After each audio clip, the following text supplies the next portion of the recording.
Hey folks, it's Maxie here and welcome to a new TEW video. Today it is something a little bit different. What we're going to look at today is basically how does TEW, the AI, book real world mod. So the one we're testing here, this is the Who's beta edition. He's said many times this was just to try and get it working, that there is still a lot of amendments to come. And I certainly hope that's the case, because we've got the Undisputed Era ending, which is terrible, terrible news. But nah, it's just stuff like that's happened, and Killian Dane has joined the Forgotten Sons as well. But no, it's just basically having a look through a couple of the match cards that the AI's produced and seeing how it looks and compares to TEW 2016. So we'll jump into Company Wars. One thing I will say, and who has mentioned this before, is there will be an overhaul of his broadcasting. I've seen Impact lose most of their deals, AEW lost all of their deals, and Dynamite is off TV, and NXT lost their USA Network deal. So that might all change. As I say, he's already explained about the overhaul of these broadcasters, but that is stuff to look out for. So start with WWE. You can see they've recalled a lot of people there. SmackDown lost its slot. So to give you an idea of the kind of stuff, they lost their deal with Fox. They've recalled a lot of people up from NXT, so if you are going to go NXT, I probably would advise going WWE as well. You are going to get a lot of people called up very quickly, both wrestlers and backstage personnel as well. They signed Gronkowski twice, they signed MJF, but again, something that he said he was going to amend, so just wee things to point out. And yeah, there was a wee hostile war between All Elite Wrestling and the WWE after the first month. But yeah, you can see their Impact lost all their deals, MLW Fusion lost all their deals. It's just part of the way the mod is. They say they're going to adjust that. There's some interesting signings. Aaron Stevens and Eric Anthony's back. Stu Bennett popped up too. And they dropped Roman Reigns as a figurehead, and yeah, they had the Rumble. Unfortunately, I don't know if I can get the Elimination Chamber, because obviously the processing would take us into March. So we'll judge the Rumble first. Pay-per-view. So a 65 rating, although there is that argument of Rumble's not particularly getting great ratings anyway. And 15,000 attendance wise is not too bad in reflection. And then you go their pay-per-view buy rates as well on the various places. None on BT again, but something is going to amend. But the thing we're looking at is the booking. So they had Undertaker win the Rumble in the main event. Sounds far-fetched in 2021, but you have to remember he would be one of the most over superstars. And if he was only on a deal that allowed him to wrestle on events, this is where you would have him in, so that makes sense. The New Day won versus The Bar, so that was Kofi and Big E against Cesaro and Sheamus. Fair enough, I'm fine with that, that's decent booking. Charlotte Flair won a 10 wrestler battle royal for the Women's Rumble, so that's not too bad. And that you would have had Sasha Banks, Alexa Bliss, Zelina Vega, Charlotte, Natalya, Naomi, Liv Morgan, Lacey Evans, Sarah Logan, and Dana Brooke. Good job, I know who they are. I would have been struggling there.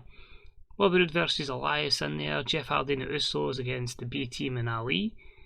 A couple of promos in there with various people. Hulk Hogan giving a promo as well.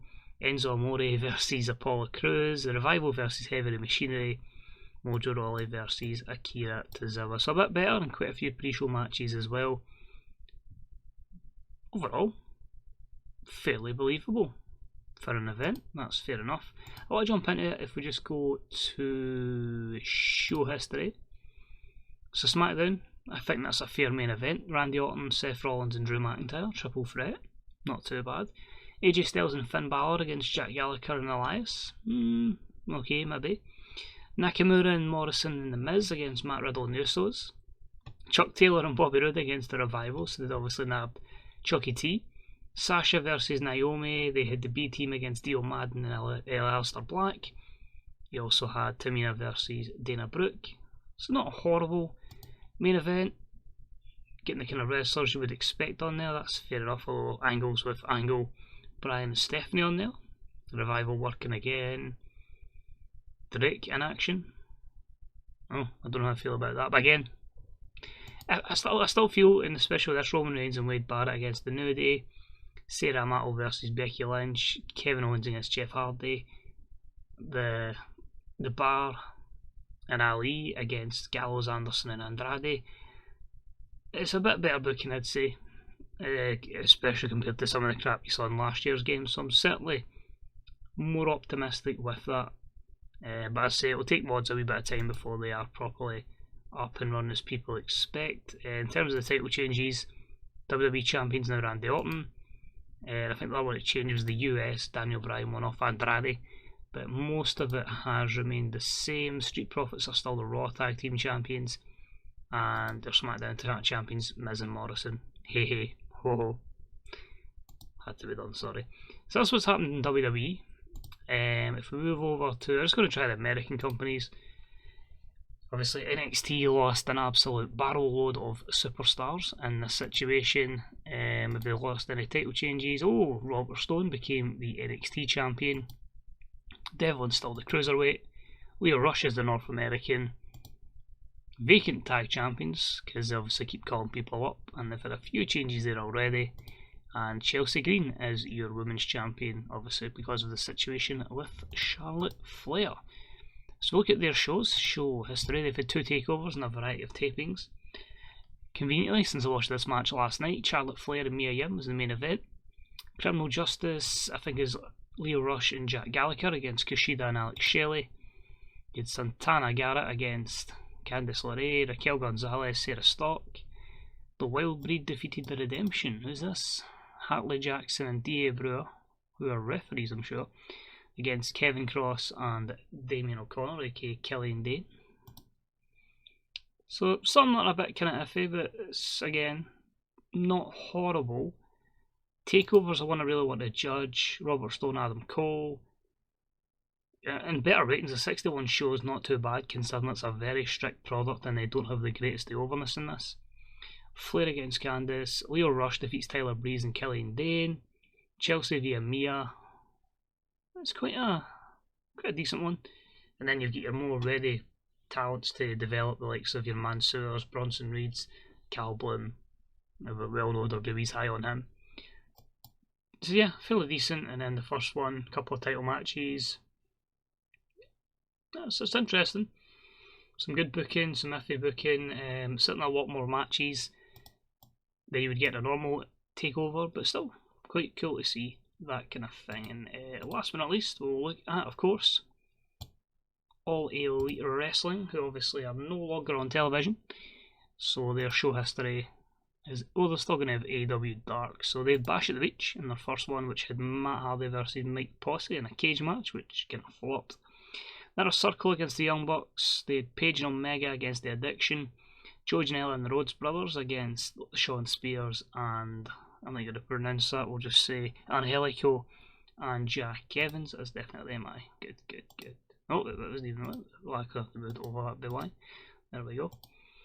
So yeah, decent there. Nyla Rose defeated Tania Brooks and Ali in a ladder match, but a lot of these AEW wrestlers aren't great overness in this, so again, it's something that we'll probably look at. Revolution was a bit better. John Moxley defeated Matt Hardy for the AEW title. You had Ali against Brandy Rhodes. Well, that's a co-main, I don't know. Lucha Bros against Ortiz and Santana. Or Santana Ortiz, I wish to have it. Nyla Rose, Tania Brooks in a table match. It's quite good that they're using stipulation matches on pay-per-views as well. So you look at a Dynamite and see if that's the case. That seems to be just normal matches. Although you can tell there's a massive bug there that Brandon Cutler actually won a match. Next we'll know. So did Peter Avalon. And if you guys haven't watched all Being the Elite, honestly, the two together is absolutely hilarious. I fully recommend it. I actually love the Brandon Cutler, Peter Avalon stuff of Who's the Worst Loser. It's fantastic. Match I saw last night, Brody Lee kicking the baby, Marco Stunt into touch. So yeah, it's not horrible. As I say, the problem is by then they've lost other TV deals, so not a lot of people had saw it compared to at the start where we go with Dynamite. You're getting, just shot, in fact, over 1 million viewers. When it was actually 745 in total when I add all these together. So it's going to take a bit of time, but I say I wouldn't always just judge it on this particular mod. The Who has stated several times this is a a beta mod, obviously, because we've got the limitation of playtime on this, the mod makers are obviously having to look around the contracts and get to obviously January 2021. It's going to take a bit of time to know everything that works in terms of just sorting stuff out with matching up popularity, because obviously you'll have some mods where it'll be trickier and it'll be less overness, but you'll have other mods where it'll maybe be over the top and the stats inflated. So it's going to take time, but it's all down to the mod maker's judgment.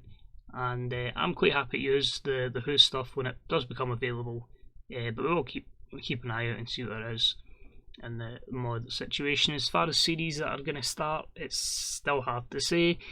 When you have a lot of ideas and the game changes that much that the mods don't really convert over, it's kind of interesting. There is a few thumbnails that I've made actually been creatively alright with them. Some are alright looking, some are terrible. But if we can start some of them as soon as the full game's out, great. But if it takes a wee bit of delay, then that's cool. No rushing these mod makers, it's a hell of a job they do. And I think they're happy that they've got the extra couple of weeks so people don't nag at them and they've got time to just work at their own pace. But that's going to be it. That was just a review of, as I say, how the AI books real companies in this. So that is the likes of All Elite Wrestling, that is NXT and the WWE. As I say, seems to book alright. As I say, just every mod's going to be different as soon as they get their broadcasting sorted. It could lead to some very, very interesting booking. As I say, this was done on public beta number 7. By the time this goes live, we should have public beta number 8. But good to know as well that one of the updates, I don't know which one it was, but the 1983 mod that wouldn't progress is now progressing. I'll keep an eye on that because it means it should be playable in terms of actually not crashing, but whether the broadcasting is remains to be seen on that. So I'll have wee nosy about and see what I can do. But apart from that, just watching, much appreciated. Let us know in the comments section what kind of mods you've been keeping your eye on. If there's any you'd recommend I check out, quite happy to test as much as I can before the full game comes out. And as always, likes, general wrestling comments, how are you finding the likes of Raw, SmackDown, NXT and AEW Dynamite at this moment in time. And of course hit the sub button. It just means practically, if you're like me, check your sub boxes every day. These videos will just drop in without you having to go searching high and wide in the world of YouTube. And remember as well, once the full game is out, we're hoping to do some streaming as well on Twitch, so we'll be covering both social media platforms. But that's it for today. Most importantly, guys, stay safe. Keep an eye out on the Grey Dog Software forums for, as I say, more updates on, as I say, which bugs are being fixed, and to get every patch if you are playing the beta, and that'll give you more information if it is sticking to the release date of the 14th, or if there is going to be any further amendments to that. So cheers for watching, take it easy, and I'll see you all soon. Bye bye.